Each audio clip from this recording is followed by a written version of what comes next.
kegiatan kami di kelompok JGP Angkatan 9. Nanti kami akan mendiseminasikan ataupun berbagi pemahaman kepada Bapak Ibu guru terkait budaya positif, ilmu-ilmu yang sudah kami pelajari dengan tujuan semoga Bapak Ibu guru juga bisa mengaplikasikannya di lingkungan kelas ataupun lingkungan sekolah.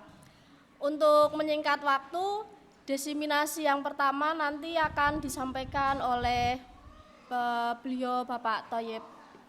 Waktu dan tempat dipersilahkan, monggo Pak.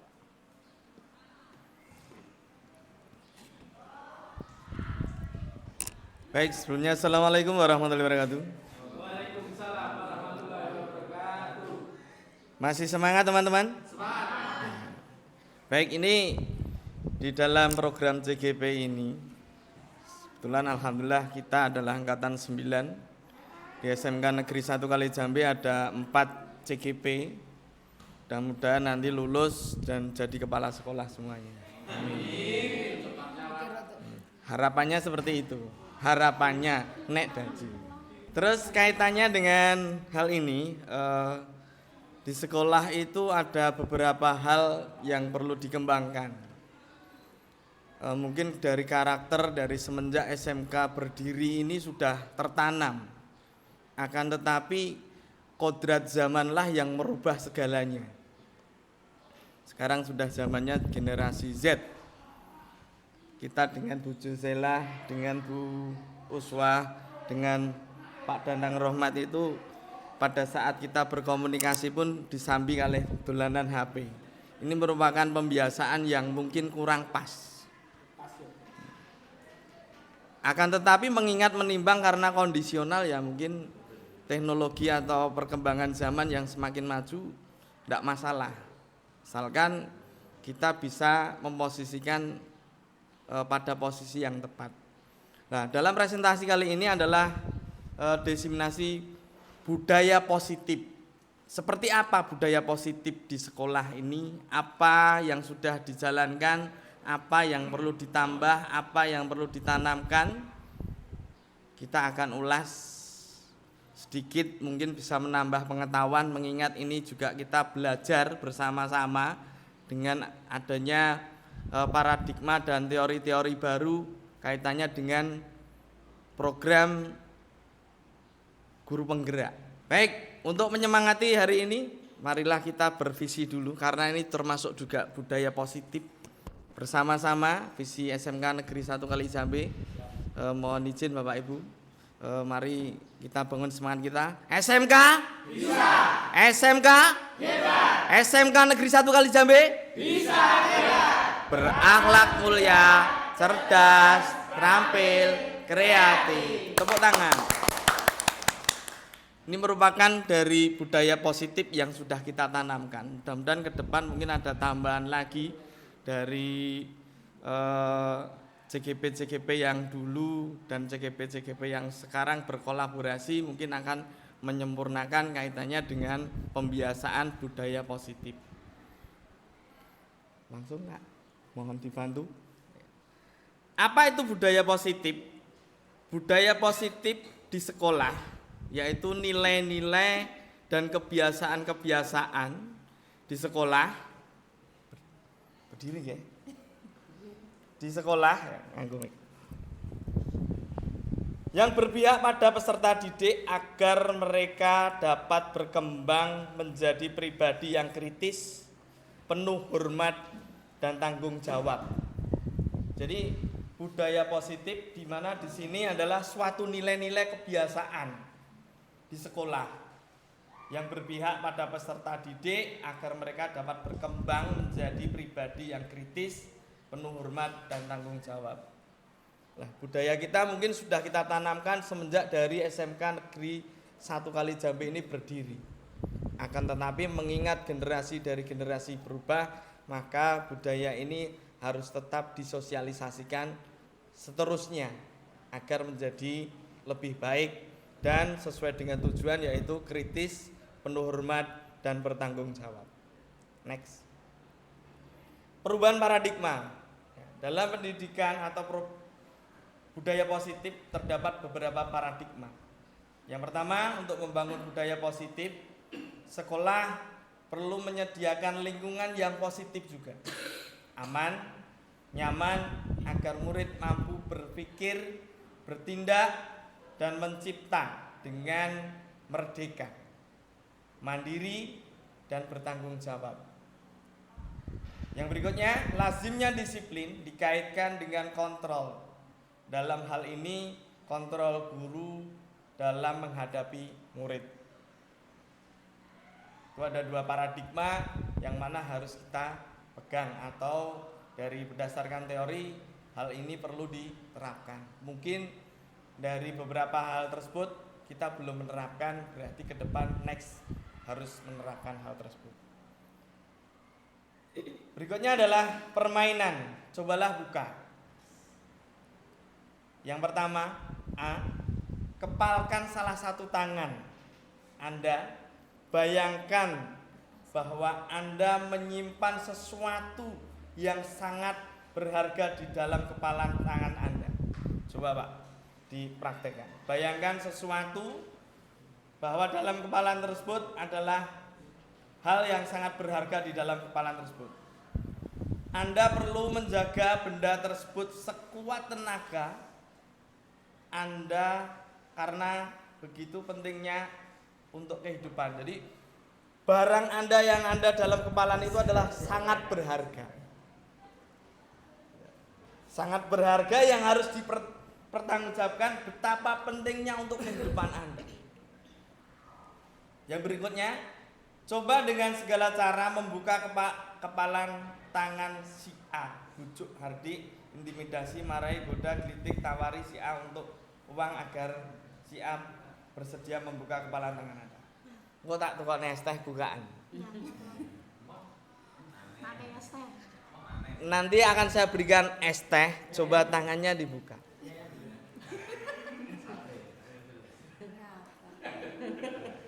Berarti dari kepalan itu ada sebuah permintaan, keinginan yang masing-masing mempunyai keinginan yang berbeda-beda.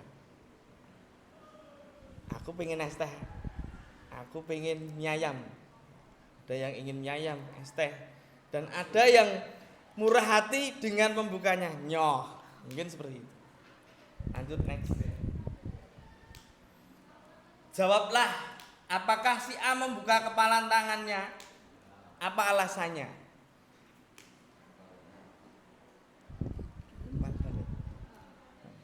Kira-kira bagaimana Pak Pia? Mau nggak? Tergantung alasannya si pemegang kepala. Kalau Pak Mansur Yang minta es teh. dia minta Samsu. Oke. Keinginannya tinggi.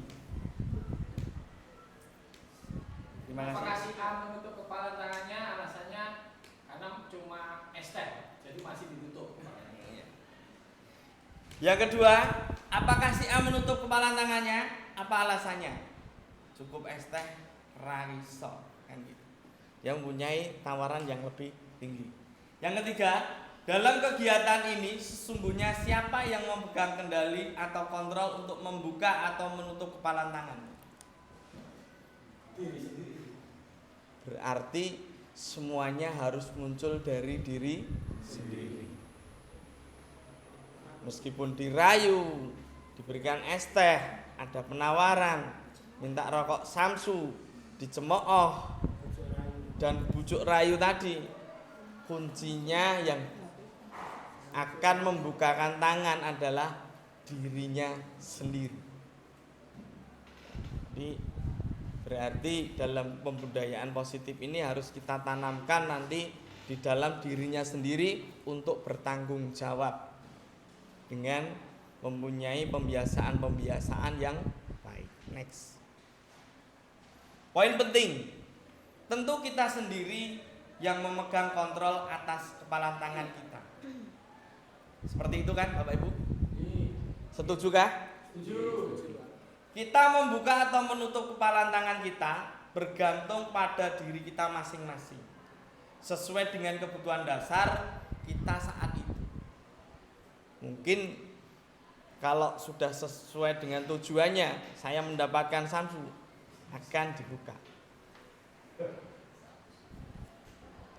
Seperti itu Bapak. Nah, kita nanti akan mengaplikasikan ke murid. Piye? Bagaimana Anda untuk bisa menjadi disiplin? Masukkan baju setiap hari, itu dari dirinya. Kita paksa seperti apapun, hanya hitungan detik dia bertahan atau jam. Seperti itu. Next. Nilai-nilai kebajikan yang universal. Secara dari budaya-budaya tadi mempunyai nilai kebajikan. Yang pertama, nilai kebajikan adalah sifat-sifat positif manusia yang merupakan tujuan mulia yang ingin dicapai setiap individu.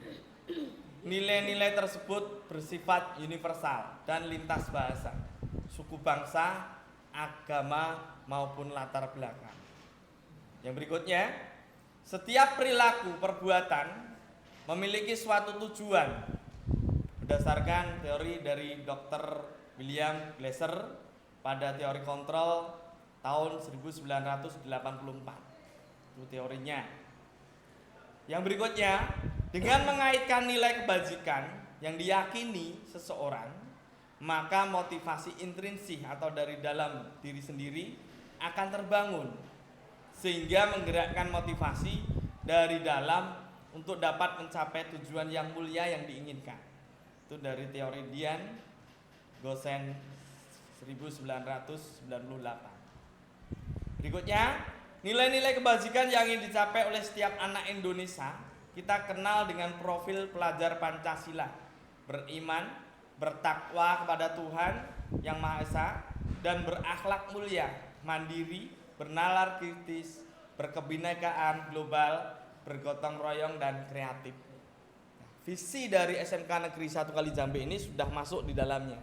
Yang pertama tentunya adalah berakhlak mulia.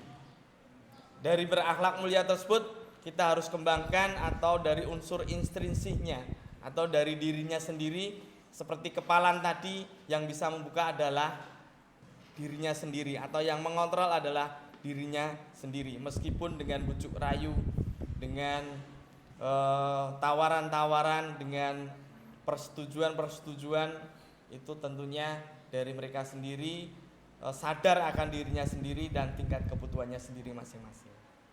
Next.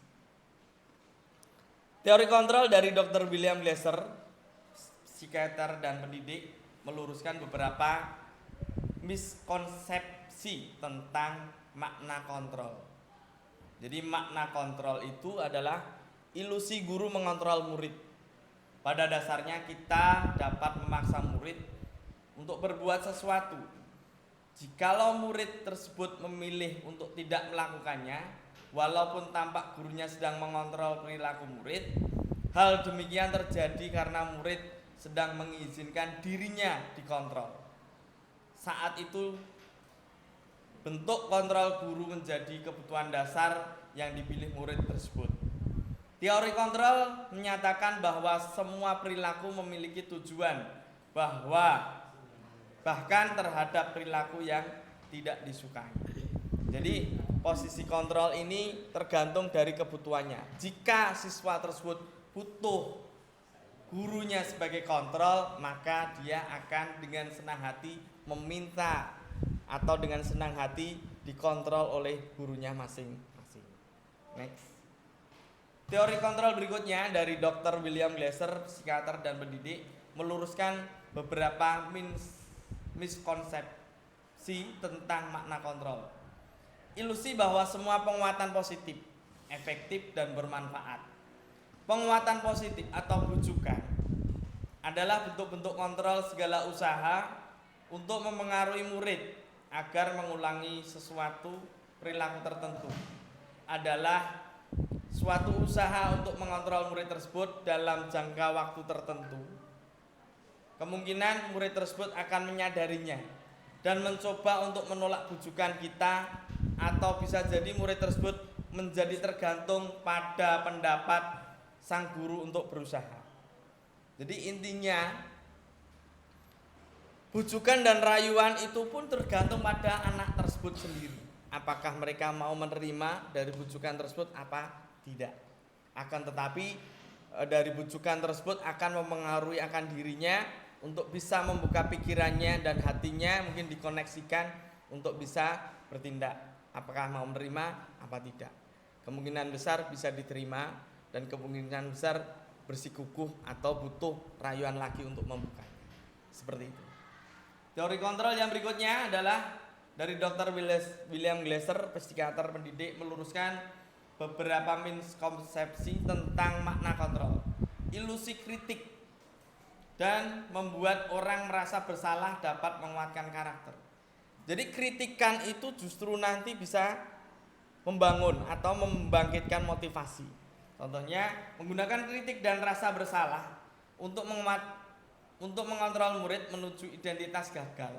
Mereka belajar untuk merasa buruk tentang diri mereka. Mereka mengembangkan dialog diri yang negatif. Kadangkala sulit bagi guru untuk mengidentifikasi bahwa mereka sedang melakukan perilaku ini karena seringkali guru cukup menggunakan suara halus dan menyampaikan perasaan negatif. Ada dua karakter memang di dalam kaitannya dengan teori ini. Ada yang kritikan itu menjadi sebuah motivasi dan justru bisa menjadikan suatu traumatik. Kemungkinan besar seperti itu. Kalau anak yang gigih, yang tangguh, biasanya kalau untuk anak-anak SMK yang tangguh, ini merupakan menjadi cambuk atau sebagai motivasi. Next, berikutnya. Teori kontrol yang keempat dari Dr. William Glasser, psikiater dan pendidik, meluruskan beberapa miskonsepsi tentang makna kontrol. Ilusi bahwa orang dewasa ini memiliki hak untuk memaksa. Banyak orang dewasa yang percaya bahwa mereka memiliki tanggung jawab untuk membuat murid-murid berbuat hal tertentu.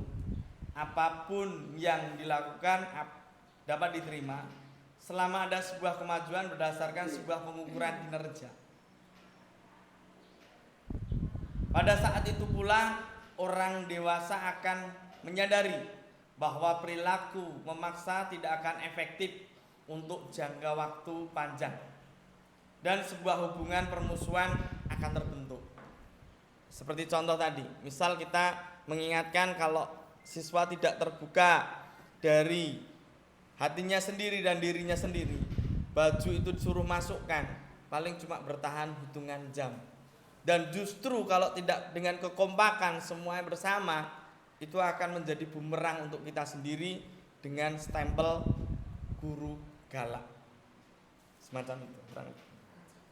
Next. Bagaimana seseorang bisa berubah dari paradigma stimulus respon kepada pendekatan teori kontrol? Stephen R. Covey. Bila kita ingin membuat kemajuan perlahan, sedikit-sedikit ubahlah sikap atau perilaku Anda. Namun, bila kita ingin memperbaiki cara utama kita, maka kita perlu merubah kerangka acuan kita. Ubahlah bagaimana Anda melihat dunia, bagaimana Anda berpikir tentang manusia. Ubahlah paradigma Anda, skema pemahaman, dan penjelasan aspek-aspek tertentu tentang realita. Jadi kalau kita ingin berubah, berarti pelan-pelan kita harus ubah mulai dari perilakunya. Namun kita bila ingin memperbaiki dengan cara-cara utama kita, maka kita perlu mengubah dari dasar atau kerangka acuan kita. Itu akan bisa mengubah dari beberapa aspek-aspek tentang realita. Next. Perubahan paradigma stimulus respon kontrol. Siapa sesungguhnya yang memiliki kontrol? Stimulus respon pada kolomnya kita mencoba mengubah agar berpandangan sama dengan kita. Teori kontrolnya berarti kita berusaha memahami pandangan orang lain tentang dunia. Dan stimulus respon lagi, perilaku buruk dilihat sebagai suatu kesalahan. Untuk teori kontrolnya bisa kita sket dengan bahasa yang baik atau kita kemas bahasa yang baik adalah semua perilaku memiliki tujuan. Jadi kita saling menghargai, jadi belum tentu perilaku mereka buruk dan lain sebagainya. Jadi mereka mempunyai tujuan sendiri. Berikutnya, orang lain bisa mengontrol saya. Dan dalam teori kontrolnya, hanya Anda yang bisa mengontrol diri Anda. Itu lebih padatnya semacam itu. Stimulus berikutnya, saya bisa mengontrol orang lain. Dalam teori kontrolnya, Anda tidak bisa mengontrol orang lain. Terus berikutnya, stimulus responnya, pemaksaan ada pada saat bujukan gagal. Teori kontrolnya, kolaborasi dan konsensus menciptakan pilihan-pilihan baru. Stimulus respon, model berpikir menang atau kalah. Dalam teori kontrolnya, model berpikir menang. Next.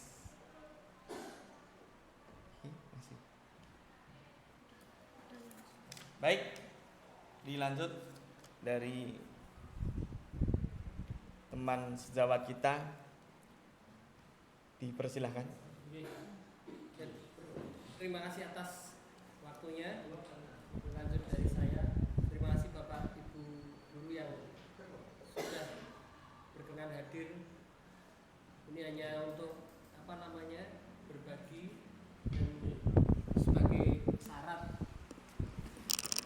sebagai syarat lulusnya CGP gitu.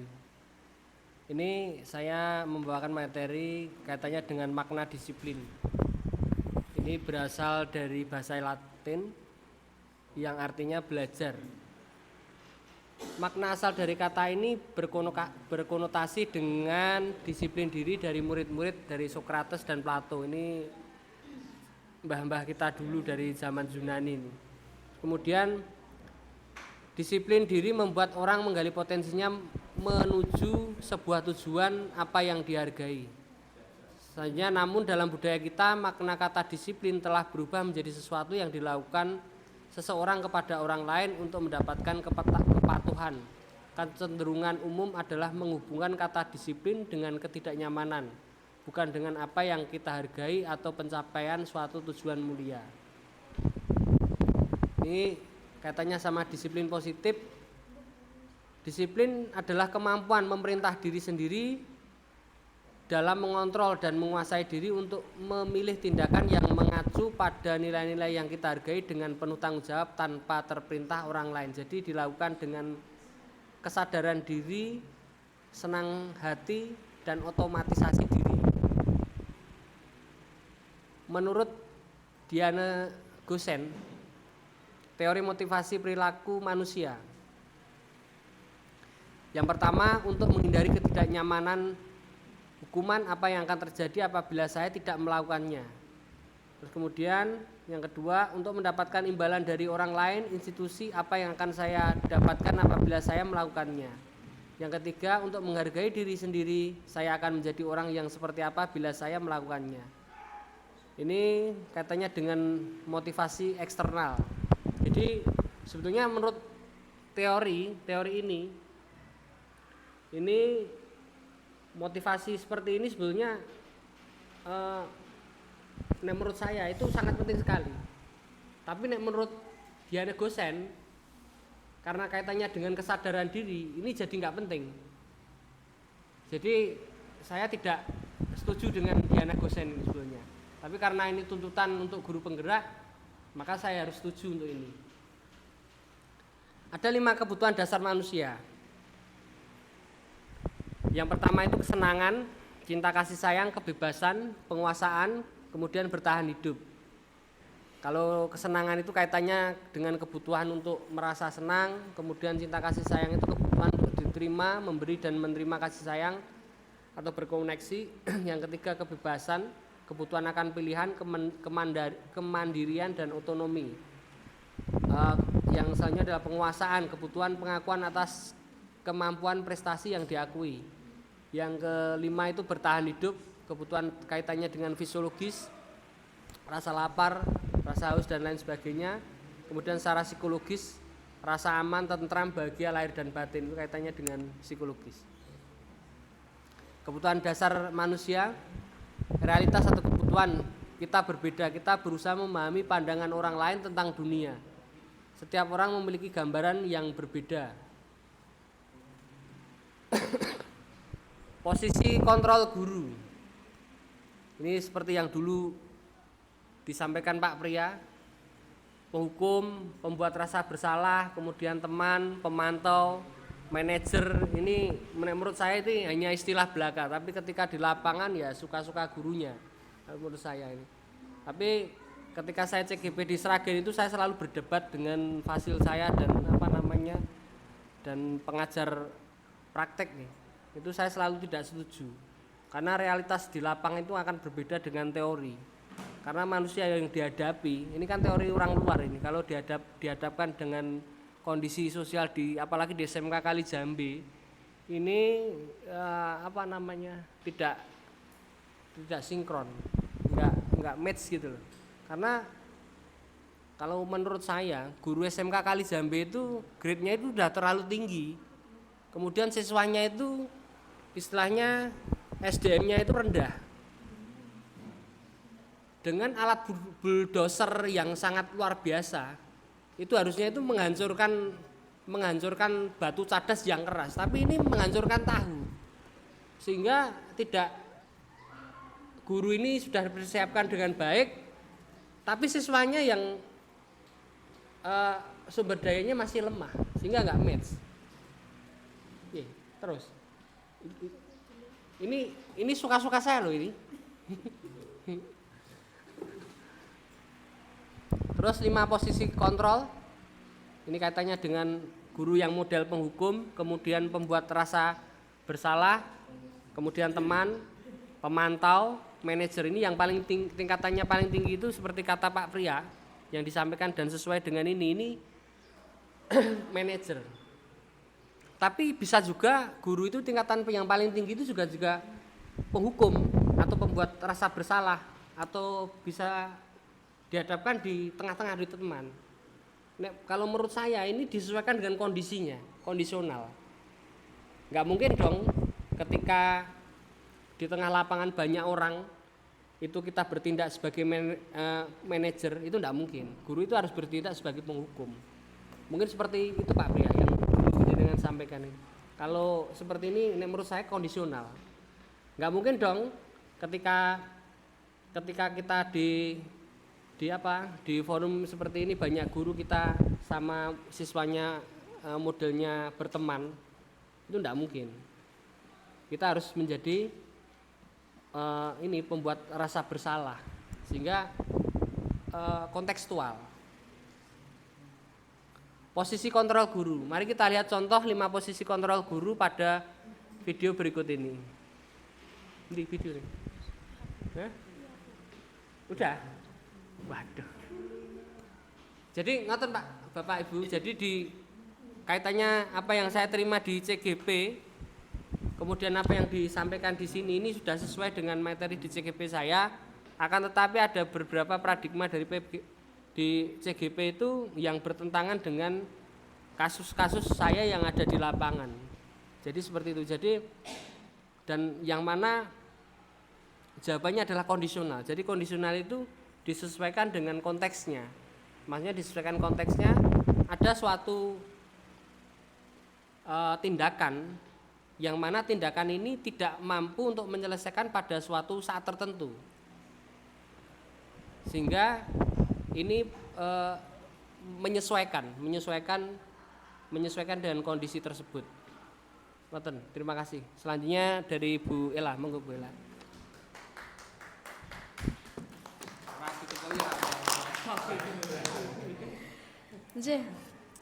Terima kasih atas waktunya Bapak Ibu. Jadi untuk posisi kontrol ya. Jadi dalam budaya positif ini saling keterkaitan ya, dari teori kontrol ataupun motivasi, dan nanti kita kita kembalikan ke restitusi, karena kita di lingkungan sekolah itu selalu berhadapan dengan banyak murid dan mereka mempunyai latar belakang yang background-nya bervariasi dan mereka mempunyai tingkah laku yang bervariasi juga. Kita tidak bisa meminta siswa kita yang pintar-pintar saja, tidak bisa. Kita minta siswa yang mungkin latar belakangnya dari keluarga ekonomi menengah ke atas saja, itu juga kita tidak bisa. Nah, dalam budaya positif ini kita juga diajarkan untuk bagaimana kita menjadi seorang guru. Ada posisi kontrol yang sudah dijelaskan oleh Pak Danang tadi. Ada seorang guru yang dia sebagai tipe penghukum. Ada juga seorang guru yang pembuat rasa bersalah. Sebagai teman, pemantau, dan manajer. Semua itu pasti pernah dilakukan ya Bapak Ibu. Bu Natali, pernah untuk dari posisi kontrol ini mana Bu yang sering diterapkan, Bu Natalia? Sebagai penghukum ya. Kalau Bu Lastri apa Bu Lastri biasa? Sebagai penghukum ya. Nah, kadang kita sebagai penghukum, misalnya saja kita bertemu dengan murid yang baru datang. Kita selalu ngopo kowe teko, baru datang, masuknya jam berapa? Jam 7, sekarang baru datang. Dah sana push up. Nah, itu kita masih sebagai penghukum ya. Nah, di sini ini akan ada video ya. Kita sudah berada di posisi mana ya Bapak Ibu? Ini videonya gimana nih Bu? Oh ini. Kok nggak bisa? Nggak bisa Ibu.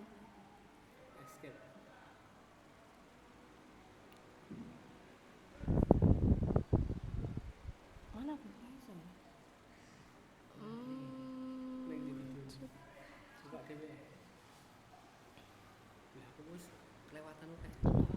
Kok nggak bisa ya dibuka ya videonya? Sebentar Ge. Video nilainya kita tunggu. Nggak bisa.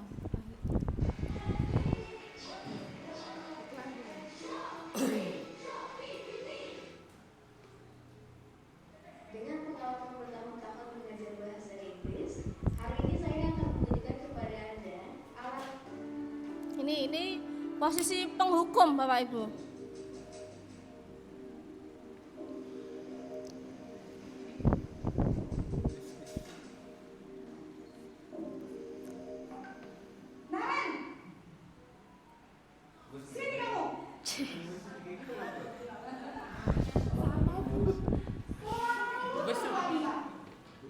Kamu deh, pasti terlambat. Nah, Pak Bu, saya Apa? Apa coba? Alasan kamu apa lagi? Kamu ini kan tidak terlambat. Malas sekali ya kamu jadi anak. saya Dasar pemalas. Gak kapok-kapok sih kamu. Sudah berapa kali terlambat? Sana, kamu keliling lapangan basket 2 kali. kenapa saya harus keliling lapangan basket, Bu? Kenapa? Kamu lawan ibu. Berani-beraninya jawab. Sudah terlambat, masih berani jawab pula. Sekarang, keliling lapangan basket 5 kali sekalian. Biar kapok. Cepat. Pergi sana ke lapangan basket. kita sering ya Bapak Ibu seperti itu nggih. Nah, ini posisi pembuat merasa bersalah.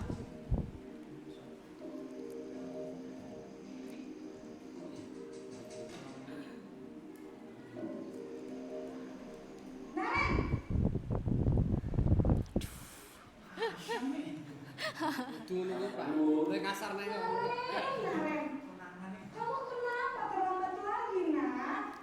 Ya Tuhan, Naren. Kamu senang ya bikin ibu susah ya? Kalau kamu terlambat lagi, nanti ibu yang ditegur bapak kepala sekolah, nak. Disangka ibu tidak bisa membina kamu. Duh, gimana ini? Maaf, Bu. Duh, Gusti Naren. Kamu suka ya kalau ibu ditegur bapak kepala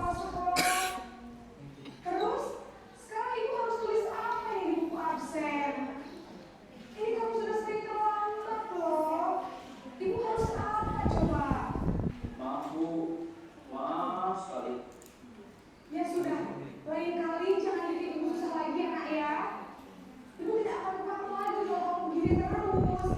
Bisa jantungan kalau ibu tegur bapak kepala sekolah. Sana cepat kelas. Maaf ya Bu, maaf sekali. Posisi pembuat rasa bersalah berbicara dengan nada tenang.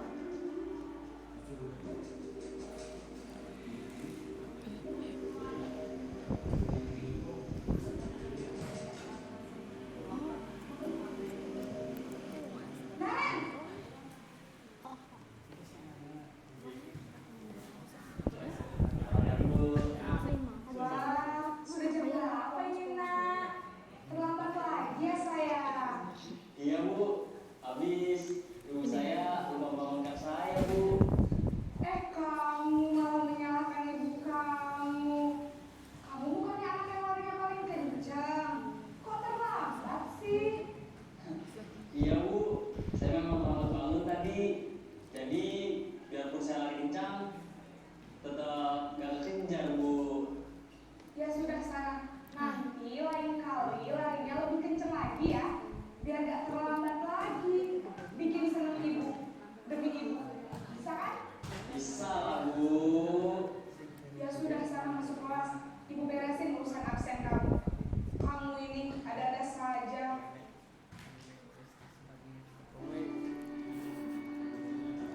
Ini posisi pemantau ya Bapak Ibu sebagai monitor.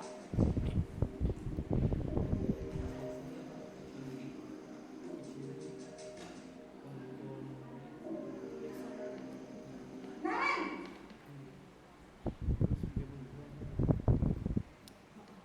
Selamat pagi Bu. Naren, apa peraturan sekolah kita tentang jam berapa kita harus masuk sekolah, Nak?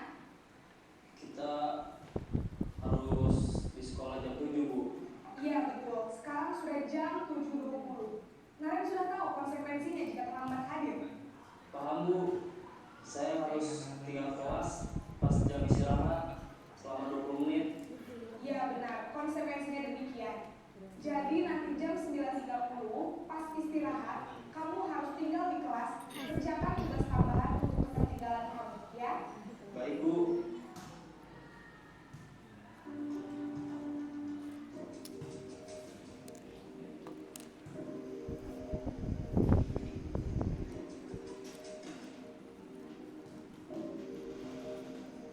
Naren!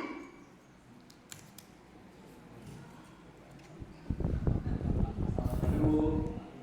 Selamat pagi, Naren. Maaf Bu, saya terlambat. Iya, sekolah masuknya jam 7, sekarang sudah jam 7.20. Jadi sekarang bagaimana ini, Naren? Maaf Bu, saya lupa setel alarm saya semalam. Baiklah, menurut kamu, keyakinan sekolah yang mana yang perlu kamu tingkatkan? Menghargai diri sendiri dan orang lain mungkin ya Bu. Setuju. Jadi, apakah Naren meyakini prinsip saling menghormati tersebut? Iya Bu, saya meyakininya.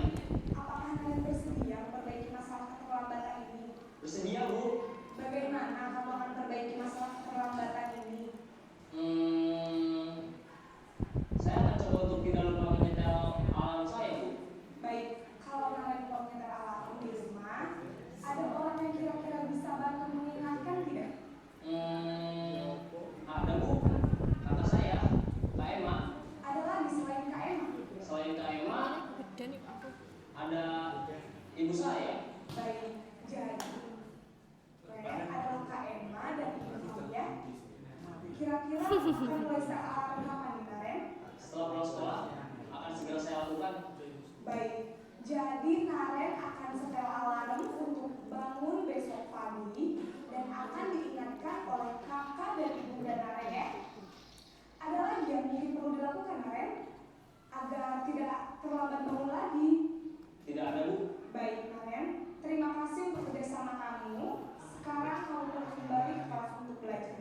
Baik Bu, terima kasih.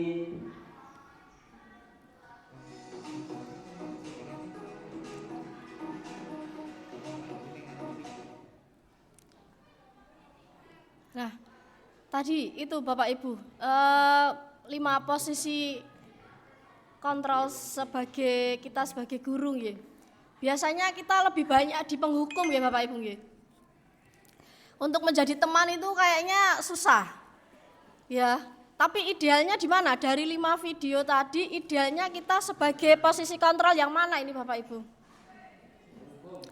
Penghukum, sebagai teman, sebagai apa ini tadi? Manajer atau sebagai pembuat rasa bersalah? Ya, semuanya kita masuk ya. Tapi yang lebih ideal itu kita sebagai manajer Bapak Ibu. Di video tadi, jadi untuk dari kesalahan itu bagaimana anak menyadarinya. Kalau manajer itu bagaimana kita si anak itu atau pembuat salah itu dia mampu menyadarinya dan mempunyai motivasi untuk memperbaikinya. Jadi tidak dari kita, kamu terlambat, kamu harus ini. Nah itu adalah kemauannya kita sebagai guru, itu posisi penghukum. Kalau kamu terlambat, nanti saya dimarahi Bu Muti, dikira saya tidak bisa bekerja, itu juga membuat rasa bersalah. Sehingga anak mau melakukan perbuatan memperbaiki kesalahannya, itu karena terpaksa juga.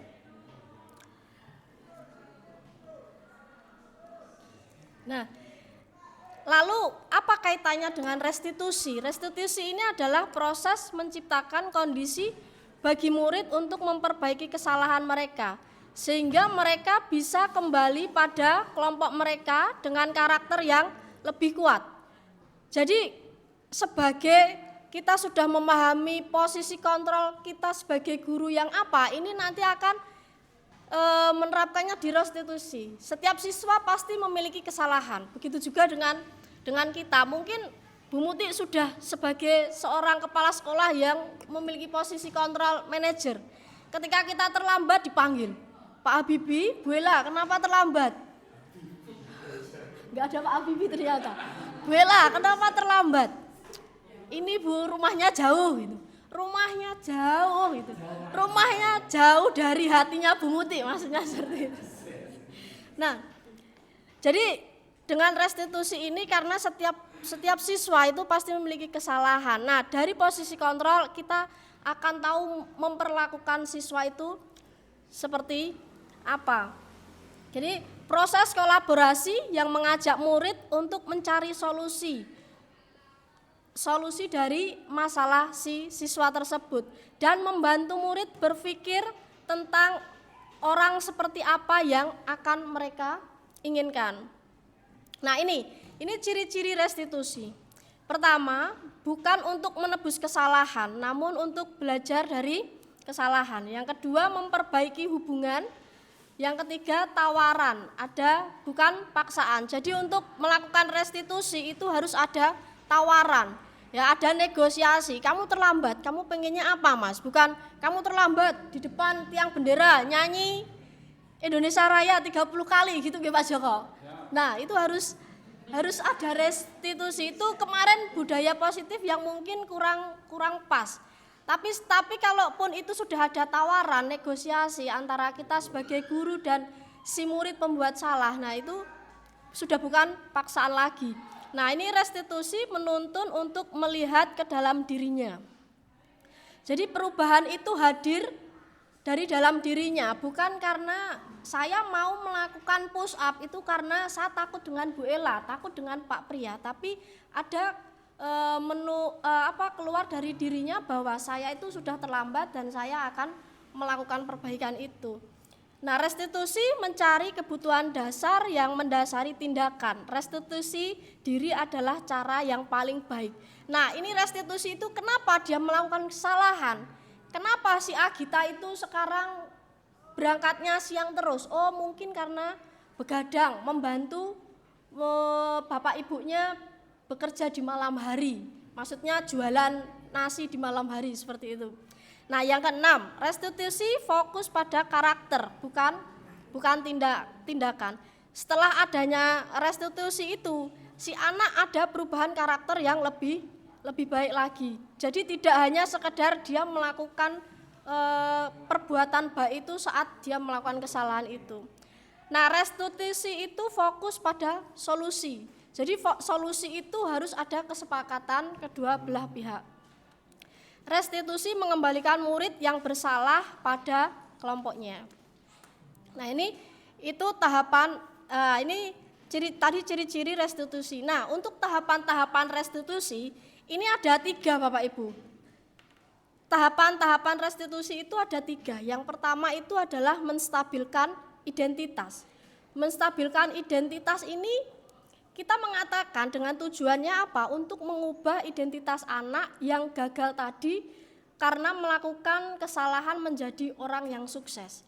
Jadi ketika anak melakukan kesalahan, kita katakan bahwa berbuat salah itu tidak apa-apa, Mas. Setiap orang pasti memiliki rasa bersalah.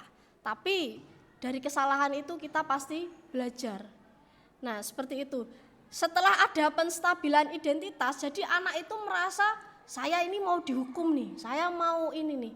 Sehingga ketika anak bersalah itu bagaimanapun caranya dia akan tidak terbuka kepada kita, sehingga kita tidak bisa menggali apa yang menjadi penyebab dia terlambat, kenapa dia tidak masuk sekolah, kenapa dia membolos sekolah. Nah, dari kestabilan identitas ini kita akan masuk ke validasi tindakan yang salah. Validasi tindakan salah ini proses untuk memahami kebutuhan apa yang sedang berusaha dipenuhi oleh murid. Validasi tindakan bersalah ini bukan berarti menguatkan tindakan yang salah itu pantas dilakukan, itu tidak. Jadi namun di sini lebih menguatkan pemahaman kita akan alasan dari murid melakukan tindakan itu. Jadi ketika si murid itu datang terlambat, setelah kita stabilkan identitasnya, kita tanyakan, kamu pasti punya alasan kenapa terlambat, silahkan cerita kepada ibu kenapa terlambat. Nah, dari situ kita akan tahu. Jadi tidak terlambat, kamu terlambat sudah tahu masuknya jam 7 masih aja terlambat. Nah, kita jadi penghukum. Nah, seorang manajer atau guru yang posisi kontrolnya sebagai manajer, kita menstabilkan identitasnya dulu dan memvalidasi tindakan yang salah. Kenapa kok kamu terlambat? Kenapa kok kamu tidak mengerjakan tugasnya Bu Ida? Kenapa? Apa penjelasan Bu Ida itu tidak bisa kamu pahami atau kurang jelas? Atau kamu tidak punya kuota untuk mengerjakan? Biasanya anak itu sudah menjelaskan kenapa masalahnya, tapi kita sering maido kuota kowe YouTubean, TikTokan bisa kok ngerjakin tugasnya, enggak bisa. Kadang kita seperti itu, terbawa suasana seperti itu. Nah, tahapan yang ketiga yaitu menanyakan keyakinan. Ini proses di mana murid menghubungkan dirinya dengan nilai-nilai yang dipercayakan. Keyakinan di sini itu nilai apa yang dapat kita percayai atau apa keyakinan kelas. Mungkin setiap kelas nanti kita akan diajarkan caranya membuat keyakinan kelas. Itu adalah kesepakatan di dalam kelas agar anak itu bisa memiliki karakter yang baik di dalam kelasnya ataupun di kelompok terkecil. Nah, ini Bapak Ibu, ini contoh penerapan segitiga restitusi di lingkungan sekolah.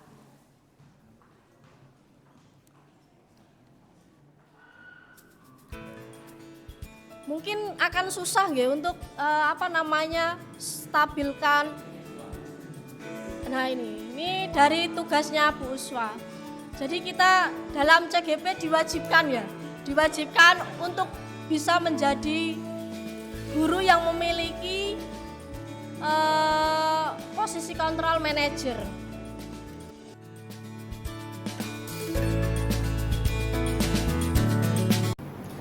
Halo Mas Dodi, saya senang kamu mau datang untuk berbicara dengan saya hari ini. Kamu tahu nggak kenapa saya pengen kesini? Ya Bu Uswa, saya tadi marah ke teman saya dan berbicara kotor ke dia Bu. Kamu berhak merasa begitu. Saya ingin bicarakan kejadian saat kamu mengumpat temanmu dengan kata-kata kotor sewaktu di kelas saat pelajaran bahasa Inggris. Sekarang mari kita bicarakan situasi yang telah terjadi. Apakah kamu ingin menceritakan kepada saya apa yang terjadi? Siap Bu. Saya berbicara kasar kepada teman-teman saya Bu. Saya tahu itu salah, tapi saya merasa marah-marah sekali Bu sama dia. Terima kasih sudah berbicara jujur tentang itu. Penting untuk kita mengakui kesalahan kita. Apakah kamu tahu mengapa kamu merasa marah saat itu? Saya pikir itu mungkin karena teman saya mengolok-olok saya sebelumnya, dan itu membuat saya marah dan mengucapkan kata-kata kotor ke dia Bu. Baiklah, Wiswa paham Mas Dodi. Marah adalah emosi yang wajar, tapi kita harus belajar bagaimana mengelolanya dengan cara yang lebih baik. Apakah kamu ingin berbicara lebih lanjut tentang bagaimana kita bisa menghindari tindakan yang salah di masa depan? Iya Bu, saya ingin memperbaiki diri. Bagus. Sekarang bagaimana kamu merasa tentang kata-kata kasar yang telah kamu ucapkan kepada temanmu? Apakah sesuai dengan keyakinan kelas yang telah kita sepakati bersama? Saya merasa menyesal dan malu setelah mengucapkan tadi Bu. Saya tahu itu tidak pantas. Itu adalah langkah pertama yang penting Mas Dodi. Merasa menyesal adalah tanda bahwa kamu ingin berubah. Bagaimana menurutmu?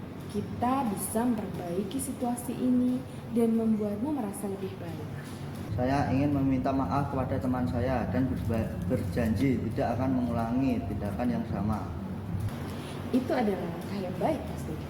Permintaan maafmu yang tulus akan menjadi awal yang baik. Dan janji untuk tidak mengulangi kesalahan itu adalah komitmen yang kuat. Saya akan mendukungmu dalam usahamu untuk perbaiki diri. Nah, saya rasa cukup sekian pertemuan kita hari ini. Terima kasih. Semoga nanti kamu berhasil menjadi orang yang lebih baik. Ibu, terima kasih. Sama-sama.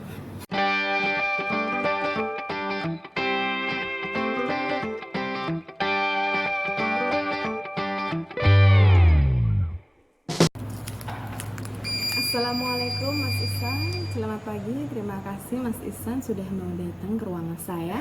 Kali ini saya ingin kita berbicara tentang cara berpakaiannya Mas Ihsan. Waalaikumsalam Bu.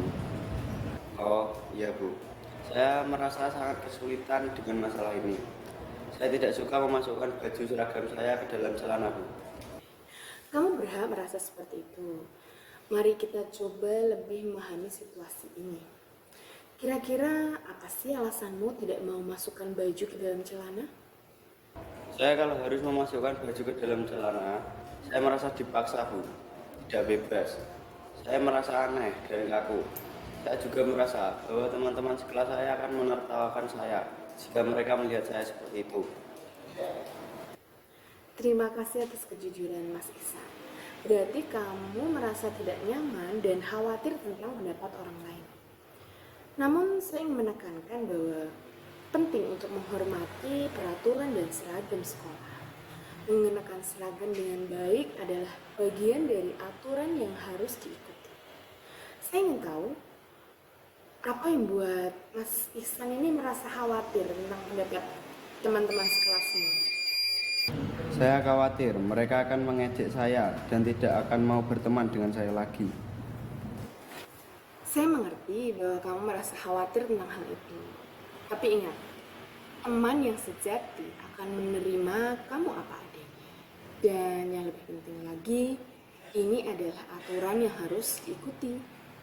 Sekarang mari kita bicarakan apa yang bisa kita lakukan untuk mengatasi masalah ini. Masih ingatkah kamu dengan keyakinan kelas yang telah kita sepakati bersama tentang berpakaian rapi dan sopan? Ya Bu, saya masih ingat keyakinan kelas kita tentang berpakaian rapi dan sopan. Salah satunya baju dimasukkan ke dalam celana. Baiklah, jika kamu berhasil selalu rapi dan sopan dalam berpakaian, nantinya kamu akan menjadi seperti apa? Saya akan menjadi siswa yang lebih rapi dan sopan dalam berpakaian Bu, sehingga menjadi orang yang lebih menghargai diri sendiri dan orang lain. Baiklah, kita akan bekerja sama untuk mengatasi masalah ini, dan saya yakin kamu bisa melewatinya. Lain waktu kita bisa berbicara lagi di sesi berikutnya untuk melihat perkembanganmu. Jika kamu mengalami kesulitan atau memiliki pertanyaan, jangan ragu untuk menghubungi saya. Terima kasih sudah mau berbincang dengan Bu Su hari ini. Kamu bisa kembali kelas. Terima kasih, Bu. Oke, sama-sama. Assalamualaikum warahmatullahi wabarakatuh. Perkenalkan, nama saya Diego Pamungkas dari kelas 10 TO2 SMKN 1 Kali Jambi. Saya merasa sangat senang sekali setelah melaksanakan bimbingan bersama Ibu Uswatun Hasanah. Saya merasa sangat dibantu dalam memperbaiki sikap saya yang berbicara kotor kepada teman saya. Saya menjadi pribadi yang lebih menyadari akan kesalahan yang saya perbuat.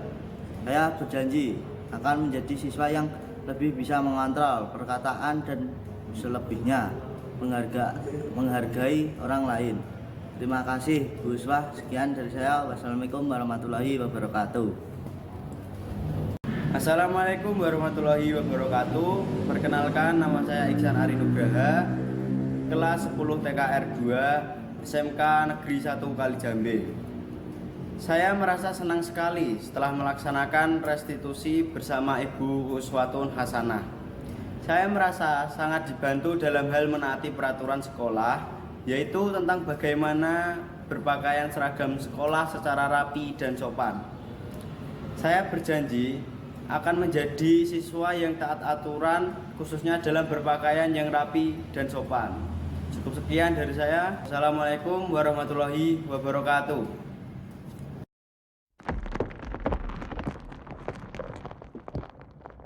Jadi itu Bapak Ibu, contoh skenario restitusi yang mengaplikasikan seorang atau memposisikan guru sebagai manajer.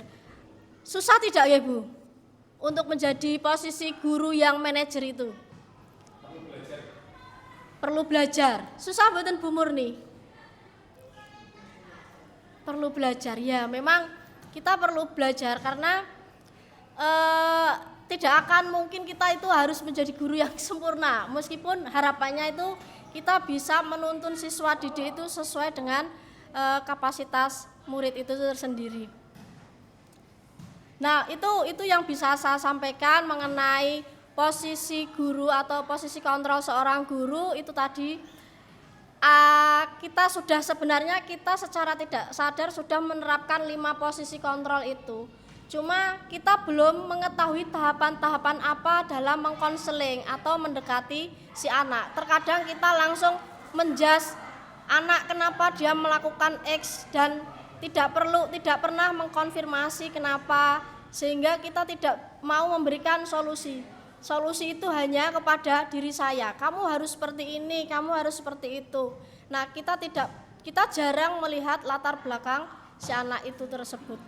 Itu yang bisa saya sampaikan Bapak Ibu mengenai posisi kontrol dan restitusi, segitiga restitusi. Dilanjutkan untuk pembuatan keyakinan kelas ya Bapak Ibu. Monggo Bu Uswah. Monggo Bu Uswah. Betul, jawabannya betul.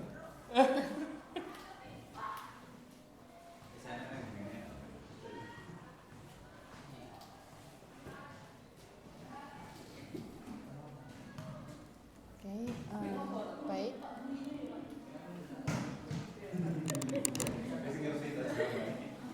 Assalamualaikum warahmatullahi wabarakatuh. Oke. Ini adalah bagian poin dari budaya positif yang terakhir nih, karena tadi ada 7 bagian, yang ke-6 sudah disampaikan Pak Danang, Pak Thoyib dan Bu Ella.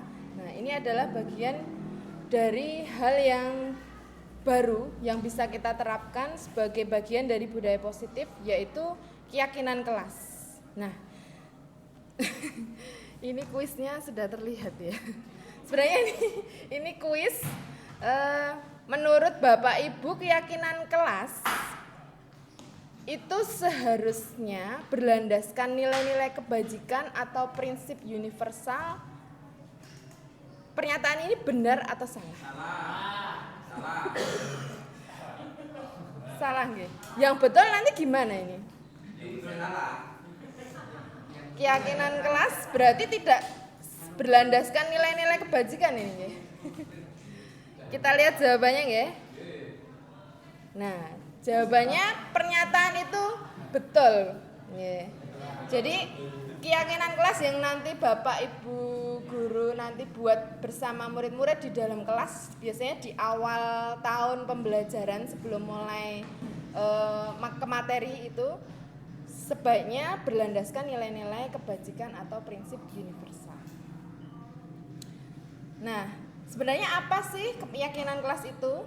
Nah, menurut Budian Gosen ini guys, Gosen 1998, keyakinan kelas adalah nilai-nilai kebajikan atau prinsip universal yang disepakati bersama antara guru dan murid tadinya secara universal, terlepas dari latar belakang suku, negara, bahasa maupun agama. Jadi membuat keyakinan kelas nanti Bapak Ibu guru bisa mempraktekkan, tidak boleh mengkotak-kotakan misalkan kita buat keyakinan kelas yang khusus menguntungkan bagi salah satu agama gitu, tidak boleh karena sudah menyalahi aturan prinsip universal. Nah, menurut Gosen ini keyakinan akan lebih motivasi seseorang dari dalam atau intrinsik. Masih ingat ya tadi tujuan dari budaya positif tadi memunculkan motivasi dari dalam diri anak itu sendiri untuk tergerak melakukan hal yang baik dan menyadari kesalahannya. Seseorang akan lebih bersemangat untuk menjalankan keyakinannya daripada hanya sekedar mengikuti serangkaian peraturan. Jadi selama ini mungkin yang terlupakan dari peraturan sekolah yang selama ini kita jalani, mungkin saat kita sekolah dulu waktu kecil sampai mungkin sekarang ya, sebelum ada istilah keyakinan kelas di kurikulum Merdeka ini, kita hanya ada aturan itu, oke, lakukan gitu saja tanpa ada rasa gitu ya. Kadang-kadang kita melakukannya hanya sekedar ngelakoni kewajibannya gitu ya. Nah, seperti apa sih keyakinan kelas itu dibentuk? Keyakinan kelas itu memang bersifat abstrak nih, sesuatu yang lebih abstrak dari peraturan, namun lebih rinci dan konkret. Keyakinan kelas ini berupa pernyataan yang universal yang bisa diterima di segala kalangan tadinya. Pernyataan keyakinan kelas juga dibuat dalam bentuk kalimat positif. Dan sebaiknya tidak usah terlalu banyak. Kalau peraturan sekolah selama ini kan sampai mulai peraturan khusus umum sampai berpuluh-puluh nomor gitu ya. Nah, keyakinan kelas ini hanya singkat. Semua warga kelas sebaiknya ikut berkontribusi dalam membuat kegiatan kelas lewat curah pendapat. Jadi saat kita membuat keyakinan kelas bersama murid, diusahakan setiap murid memberikan pendapatnya. Nah, keyakinan kelas ini tidak serta-merta kita buat lalu jalankan, tapi harus ada evaluasi nih. Berarti ada peninjauan kembali mungkin di semester berikutnya, mungkin ada yang perlu diganti dan sebagainya. Nah, ini ada 3 situasi. Yang pertama, menurut Bapak Ibu guru, menggunakan helm saat mengendarai motor. Kira-kira nilai kebajikan yang diangkat seperti apa ini? Coba Bu Liana, menggunakan helm saat mengendarai motor tuh nilai-nilai kebajikan yang kita bawa itu seperti apa? Untuk keselamatan. Kira-kira betul nggak jawabannya Bu Liana? Nanti kita tampung dulu ya. Yang kedua, membuang sampah pada tempatnya Bu Yulida. Kira-kira nilai kebajikan apa yang kita coba terapkan pada murid kalau kita menuntun anak biar membuang sampah itu tidak sembarangan? Nilai kebajikannya dalam untuk membuang sampah pada tempatnya menurut saya menjaga kebersihan. Menjaga kebersihan. Oke. Kita lihat nanti ya jawabannya di setelah pertanyaan terakhir ini, dilarang menggunakan kata-kata kasar. Mungkin dari Pak Joko. Menurut Pak Joko, nilai-nilai yang kebajikan yang diangkat apa ini? Yang berkaitan dengan dilarang menggunakan kata-kata kasar, yang kebajikannya adalah yang pertama, apa itu menjaga perasaan teman atau orang lain, juga apa namanya, menjaga persatuan pertemanan di antara anggota keluarga tersebut. Oke, baik, luar biasa ini pejangan dari sesepuh kita ya. Jadi kita lihat jawabannya. Nah, benar sekali nih.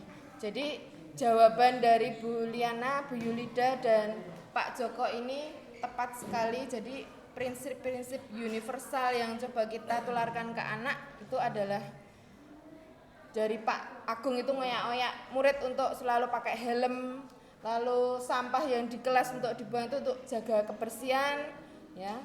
Dan yang terakhir saling menjaga perasaan orang lain, yaitu menghormati tadi. Nah, ini ada pertanyaan lagi, keyakinan kelas dan peraturan kelas itu menurut Bapak Ibu Guru sama atau beda? Maaf, maksud saya hal yang sama. Itu pernyataannya benar atau salah? Kita lihat jawabannya. Salah. Jadi keyakinan kelas dan peraturan kelas itu beda. Bedanya di mana? Bedanya di mana? Kita lihat di sini. Nah, bedanya ada di sini. Ya. Contoh kita ambil beberapa saja, nggih. Kalau di peraturan biasanya kata-katanya seperti ini. Dilarang mengganggu orang lain. Nah, kalau keyakinan kelas kata-katanya lebih positif. Jadi kalau peraturan itu kan dilarang, tidak boleh, seperti itu kan negatif. Nah, keyakinan kelas ini mengangkat kalimat positif. Jadi menghormati orang lain dan diri sendiri. Memang lebih abstrak nih. Contoh lain lagi. Peraturan gunakan masker. Nah, keyakinan kelas lebih singkat lagi. Kesehatan, keselamatan, seperti itu.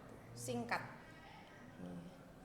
Nah, ini contoh-contoh keyakinan kelas yang dibuat. Ada 6 nggih. Nah, contohnya seperti ini, nggak kelihatan nggih. Kemarin coba praktek bersama anak itu membuat keyakinan kelas. Diawali dengan yang pertama karena kita pakai model lama, anak-anak sudah terbiasa dengan peraturan kelas, jadi anak-anak menyebutkan 4 peraturan kelas gitu ya. Di sini disebutkan di peraturan kelas, lalu diubah ke kalimat positif. Setelah diubah kalimat positif, nah, disarikan menjadi nilai kebajikan. Di sini anak-anak mengambil 2 hal, yaitu disiplin dan percaya diri. Kemudian ini cara-cara rumit nih Bu, Pak. Jadi cara-cara rumitnya itu pakai tabel Y dan tabel T gitu. Tapi misalkan Bapak Ibu Guru mengajak murid-murid untuk membuat keyakinan kelas dari kalimat negatif menjadi positif, itu sebenarnya sudah cukup. Ini ada tabel T dan tabel Y. Tabel T itu ada 2 hal, yaitu tampak seperti dan tidak tampak seperti.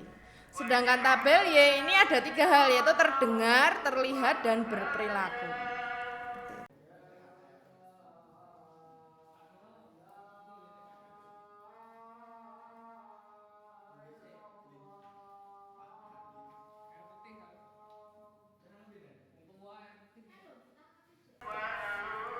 Nah, oke, saya rasa Bapak Ibu Guru bisa mempraktekkan keyakinan kelas ini di kelas masing-masing di lain hari. Nah, untuk yang terakhir adalah sesi refleksi dari semua yang telah dipaparkan Pak Danang, Pak Thoyib, dan Bu Ella, juga saya. Nah, kami minta untuk menuliskan di sticky notes nih. Ada 4 hal.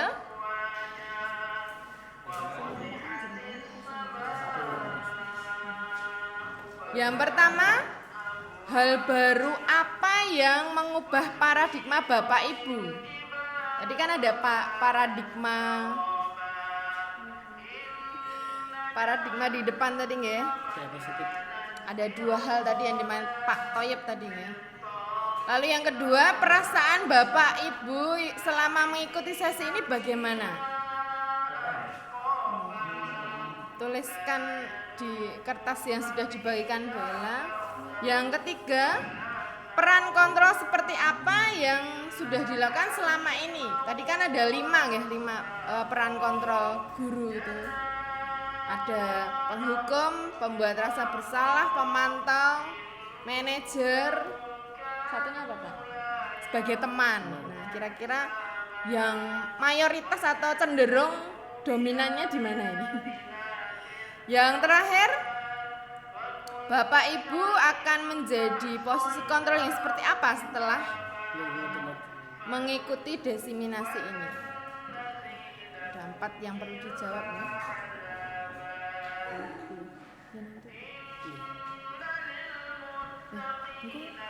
Diambil dulu baru kerja.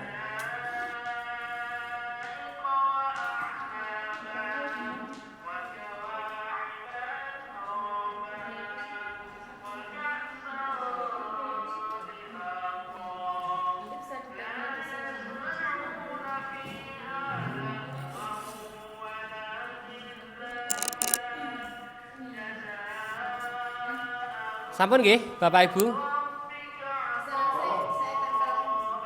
Pak Pria sebagai apa, Pak? Menghukum?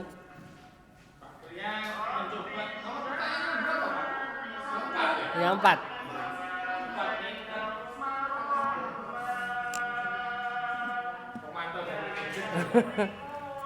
Pak Pria ada nama apa?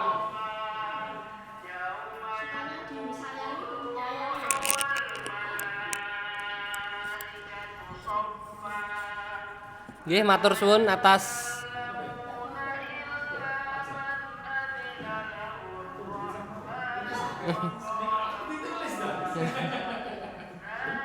moga ditulis.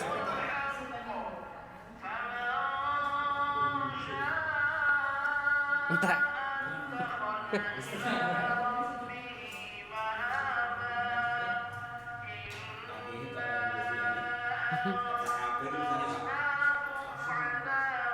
Nggih, matur suwun Bapak Ibu guru sudah mengikuti kegiatan desiminasi pada pagi sampai siang hari ini.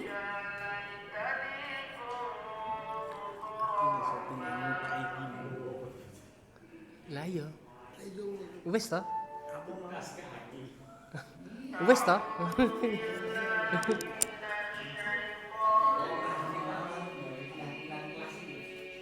Wis tadi.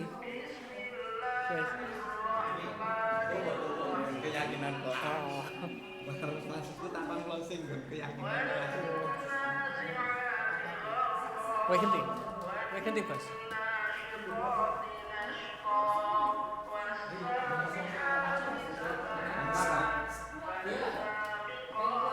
Closing.